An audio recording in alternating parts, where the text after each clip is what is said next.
The recording has started. I hate that voice so much. Like, oh my god. It was me because, I ain't all the way there yet, but I'm in Venus, so yeah.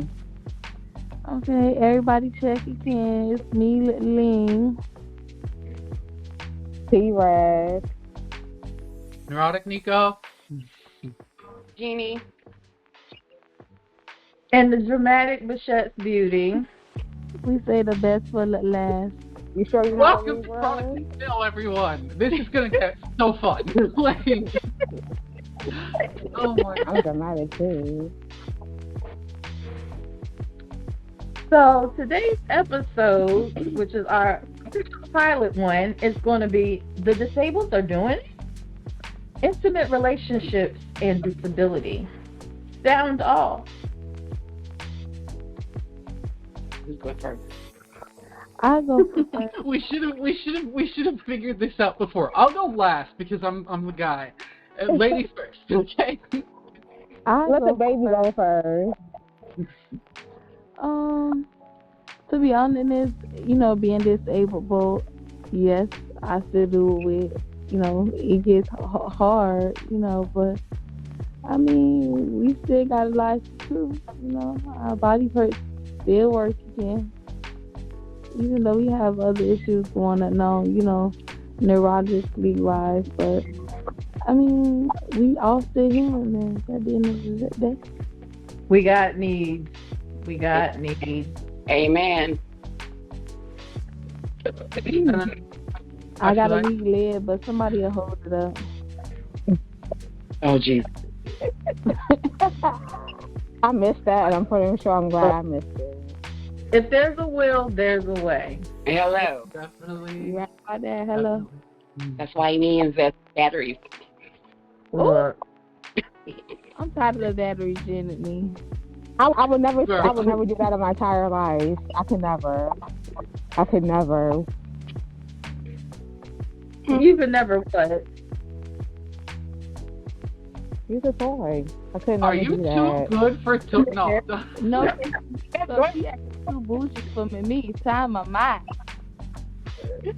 But somebody said it. Somebody said some batteries. Yeah. I mean, we all need a toy or something, but not you being too good for it, because Us knowing what we know, especially being disabled, one, having relationships anyway, is not always available to you. Exactly. Us having our said conditions, Exactly. we can't really maneuver and do things that others can. So it's nice sometimes to have something to supplement and assist you in completing that need that benefits you. Like, okay, I can lay down, I can adjust myself comfortably, I can put towels down, and then you don't have to necessarily worry about a partner Right. not being satisfied or the negative stigma or connotations that come along with it. Exactly. Yeah, there's always that.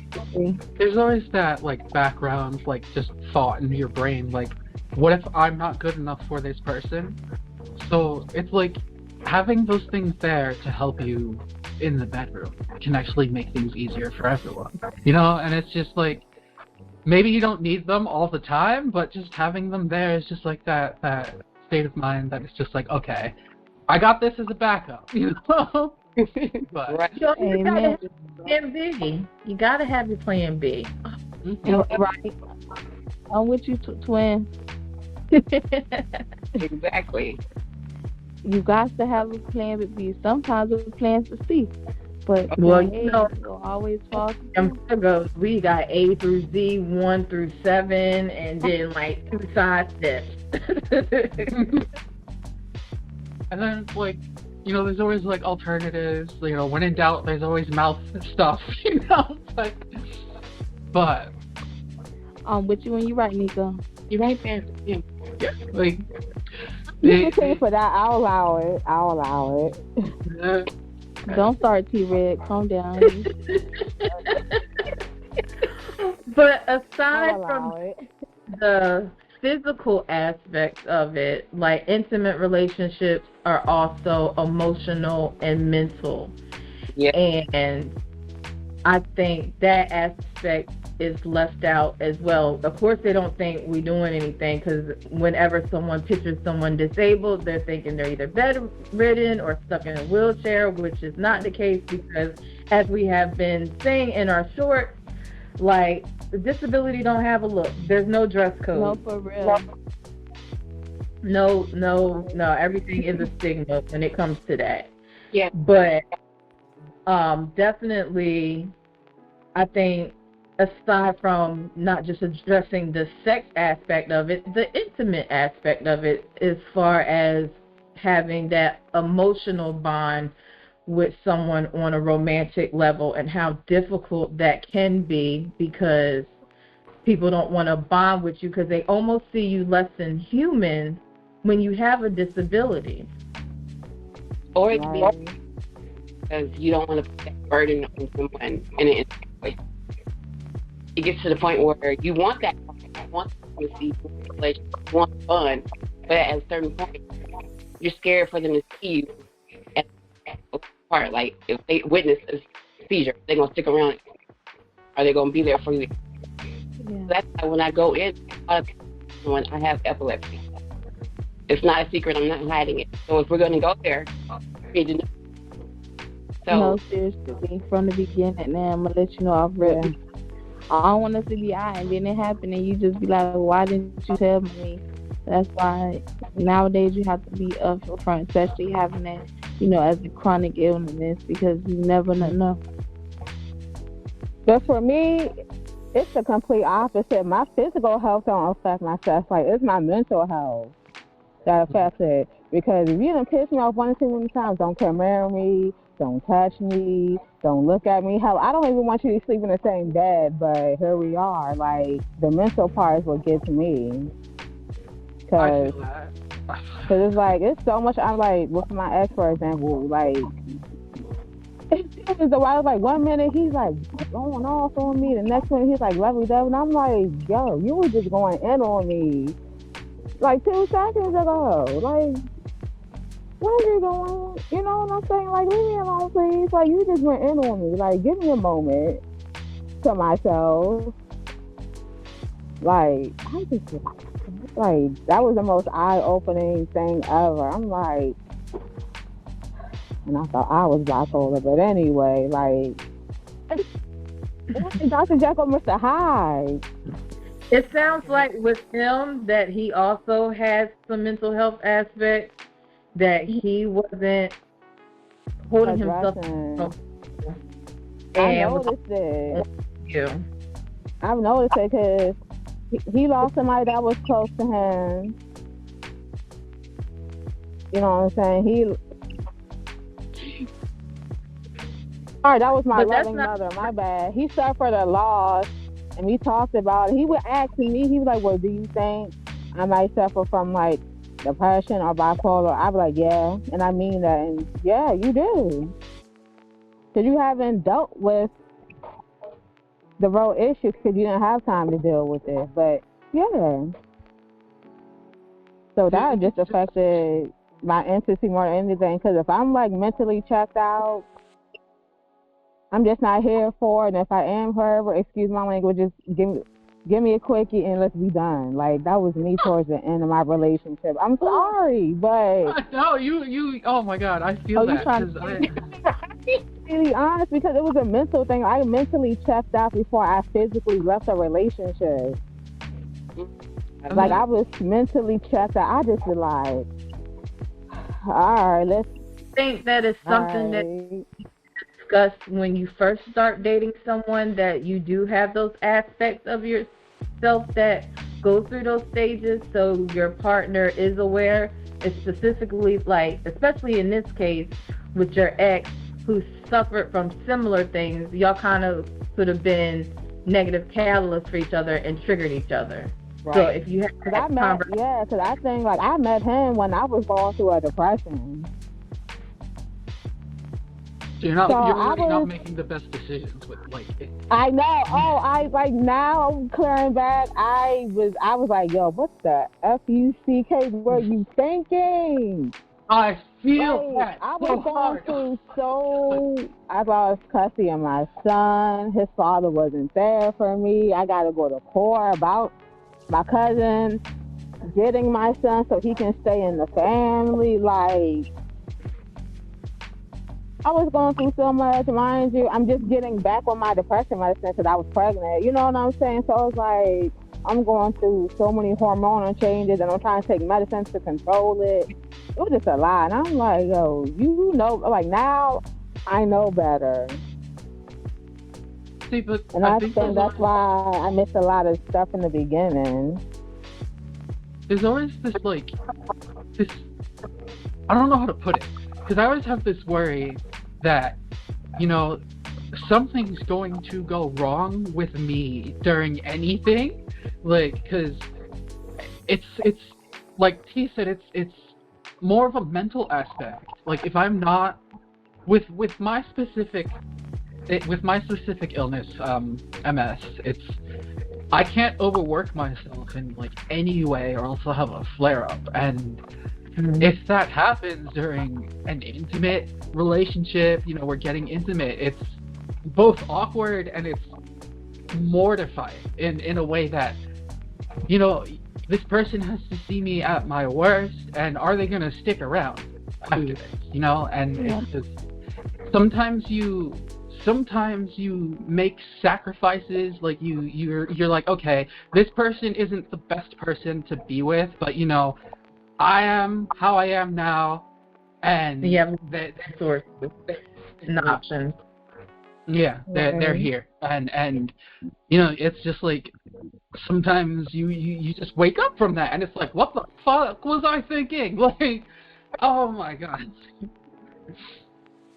Yeah. So it would be easy to say, well, we can all be in consensus that having a chronic illness and or disability has a mental self-esteem impact on us that definitely inflicts on our decision to choose healthy, intimate relationships, and we often find ourselves in less demeaning relationships due to feeling like we're limited to who will accept our situation. Literally lowering our standards because whatever reason, however we feel about ourselves. I personally feel like I'm a broken ass person. So, I lower my standards way fucking down to the ground. But, I'm getting over this. Therapy works. Therapy is amazing for getting me to feel like, hey, I'm more than what I put myself out as. No, but real. it's just it takes time, and a lot of people don't have access to therapy and shit like that. So it's just oh man, it's stressful.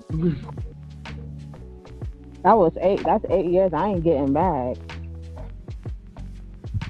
Yeah, time is something we all can't get back. 8 years. Oh shit. You learn. Life is a big experience. It's a big journey. It's not about the destination. It's about the scenic route. And to be honest, we're going to be learning lessons till we take our last breath. It's never going to be final where we know everything. Like, even as we take our last breath, there's still going to be a conundrum of stuff that we still don't know. So, it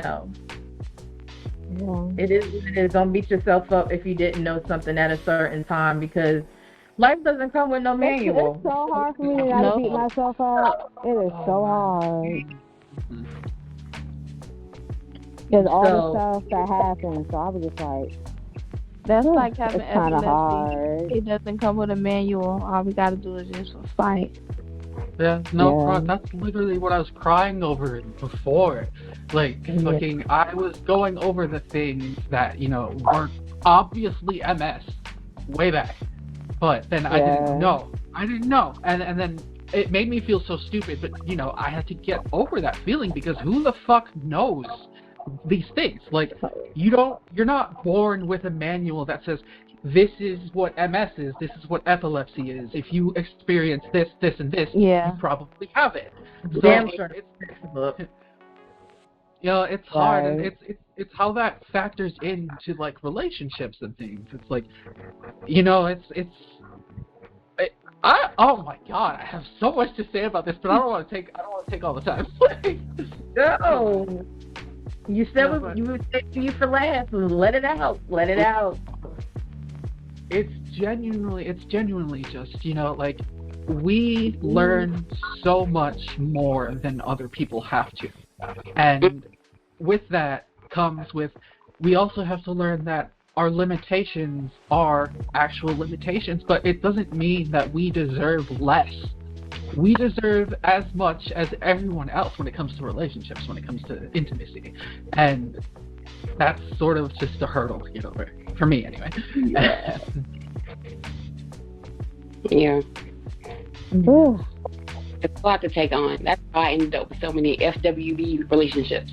Because I was like, if I can't put myself into relationships because I don't trust my own emotions, my own mental state, there's no point.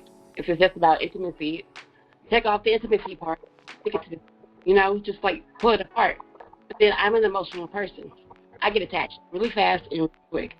And so that's when I was like, maybe I should back up and isolate myself. And just maybe that'll protect me, but it didn't protect me. Because then it made me realize that I had a lot of flaws that I was before being diagnosed. So, do I want some intimacy in a relationship? Yes, I do. I mean, but I'm closer to 50 than I am 30. So I'm sitting here like, if it happens, it happens. If it doesn't, am I going to cry about it? No, I'm not. Because I have too much to live for. Right. Because my life is more important than that. Yeah. So if it happens, I'll be thankful for it. I'll be grateful for it. Because I mean, hell, who doesn't want intimacy in a relationship? Who doesn't want that kind of connection? Who doesn't want that? We all live and breathe for it. That's who I was before I had. That's who I think about that. I was all up in the relationship, dedicating myself to my partner, and then the seizures hit, and then boom, I pulled away because I felt like I was less than who I was before, even though it was a month difference. But that month made a big difference in my life because here I went from going everywhere, doing everything, being a mom, running around, having all the fun I wanted to, having a relationship with him, and then all of a sudden it was taken away from me because I couldn't stand up without having to fall to the floor and having to see. And so I felt like if I stayed away from relationships, it'd be easier for me. In the end, I was like, you know what? That's it either. Who's the winner in this situation? There is none. You just made me think about something, Jeannie. Like, this sounds weird in a way, but I'm kind of glad I was diagnosed with epilepsy when I was 13 so I can really learn how to deal with it then being diagnosed with epilepsy when I'm already an adult and I already have kids. I'm just trying to figure out, like, yo, what the hell do I do? I've been diagnosed for 20 years. From 13 to 34, 21 years, 2 decades. I've dealt with epilepsy, so I know how to, like, really do. I was diagnosed when I was 13. Well, you can't get your driver's license, so I kind of dealt with it. And I remember, like, when all my friends, like, oh, yeah, I'm getting my driver's license or I'm getting my learner's permit. I'm like, damn, something I'm missing out on. Like, I feel like I was missing out on something. Because I remember before I was diagnosed, I was like, yeah, when I learn how to drive, I probably get my aunt instead of my dad because my dad ain't got no patience. Like, I would joke about, like, who I want to teach me how to drive, and then it was like, oh, well, you can't do that. So I was like, damn, I feel like I was missing out on something. And I'm like, well, who's going to teach my kids how to drive? I can't drive. Like, so I kind of know how to deal with it. It still kind of sucks a little bit, but I'm used to it now. It's like, that's something else you can't do, work around it. Like, me having epilepsy made me, like, I kind of learned how to think on my toes a little bit. Like, it made me readjust my thinking on how to, like, live and survive. Because most of the time I was just surviving. I think we can all agree to that one. But I'm like, I'm actually learning. I'm in the learning stage now. Like I'm kind of past the survival stage. I'm like into the living stage Mm. of having a disability. Yeah. Like I can live, and I know I'm going to be okay. I feel like that's where I'm struggling now. I was only diagnosed 2 years ago with MS, so it's a lot to learn, and like I have to get over this whole like feeling that I deserve less because I'm such a broken. Like I know I'm not a broken person, but I feel like it because I've always felt like this my entire life just because of trauma, and it's what being diagnosed with MS sort of just like felt like a nail in the coffin for me, like a confirmation that hey, you are a broken person. But then, I saw like the situations I was putting myself in after I got diagnosed, the people I was putting myself with.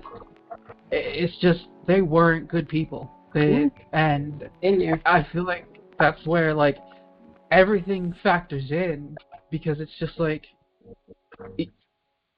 Yeah, no, it's just like okay, we have this thing that makes us different, but it doesn't make us any fucking less worse or less worth the love that everyone wants. That like that pure fucking relationship without any strings, not strings, but without any caveats, without any like you do this for me, I do this for you. It's no, right. you do this. No Yeah. bark. Yes, that. Thank you. But it's a learning experience, like y'all have been saying, and yeah, yeah, I know I'll get there, but it's hard. It's hard. It's just. And that's okay. That's why we have each other. Like we piggyback off each other. We're like a pyramid. Like we all lean in, even though we have our weaknesses and our strengths, and we hold it together. We hold this shit. And that's why we have these conversations and we are vulnerable and we are sharing this because just like you feel this way, I feel this way, Jeannie, Ty, Ling, there's so many other people out there that feel the same way but in silence. They don't have that voice. They don't have that space to open up and share that. And then it just festers. And then it's a negative feedback loop. It just continues to fester and fester, and they don't get to release it. And that's what we're here for. Right. To grow and get through this together. Every moment, like every moment. Yeah, definitely. Right. So, Like, I feel our own support group. Everyone needs this sort of just release. Not just like I don't know. It's hard to explain. Like when you find your people, you find your people. Yes. It's like yeah, because you can speak to them how we're speaking to each other now, so openly and raw. Effortlessly. Yeah. It's a community. It's a family. Yeah. So you guys, we are running up on our 30 minutes. So any closing remarks? I'm just letting you know that we're pulling up on that time frame. But continue talking. We got a good 5-10 more minutes. Something else to say? I don't know. How are you? I just want to say, if you have a chronic illness, don't lower your standards for people that don't deserve you, because you don't deserve less. You deserve more. You deserve someone who will care for you, not see you as a burden, but someone who will actually love you and take time out of their life to help you with yours. And it's hard to find, but you will find it. And it's just a journey. It's out there. Yeah. Out there. It's definitely out there. Just like you're a rare diamond in the rough, it's not going to be easy to find, but anything that's worth it and really precious, it's not going to be readily available. So you have to be able to discern and know what's for you and what isn't. Right. Ew. So yeah. Was that Ling? Are we all good? Yep. Mm-hmm. All right. What Well, happened to her? Yeah. I was just making sure everybody got to say their pieces before we wrap this up. Of course, we want to thank all our viewers and listeners for tuning in to our very first episode. I know we was here, there, and everywhere, but we gave y'all that disclaimer before we even started. So, Oh, we did. we said it's gonna be raw. We said it's gonna be crazy. We live up to it. So. Are we not the? Hey, I'm the troublemaker for a reason, but I'm gonna behave for now. I'm the baby sister. No, we all got our roles, and as we record more episodes, you will see who is who. And we ain't even got not too much shade, twin, because I feel the shade, bro. You know, I'm from Florida. It's palm trees out here. I'm the friend I gotta tell to be nice before we leave the house. Look, I wasn't calling no one now. I just said you'll learn our personalities because everybody already know which one I am. exactly. You're the leader. Yeah. I mean, you're the one that puts it president. all together, right? Like, Madam President, let's go. My bad. Hey, Nico VP. I would say I'm more Sophia. I'm like that mama that just don't got no filter. Did I name the right character? Because I know y'all was getting on me about not knowing. Yeah. Golden Girls. I'm definitely Dorothy. You are Sophia. Yo, I was Dorothy because my mama is Sophia. So, like, that's me and my mom. My mom is Sophia and I'm Dorothy. I get it from mama. I definitely get Sophia vibe. Where did this go? To the left. That's how we do. Completely left. That's how we do. Blooper reel. Like, I'm saving all that for the blooper reels. Like you don't even know. Like, Behind the scenes. yes. All right, you guys. So we're going to wrap it up. Thank you, everyone, for following, and we will see you on our next episode. But until then, much and be blessed. Mwah. Check it out. Bye. Bye.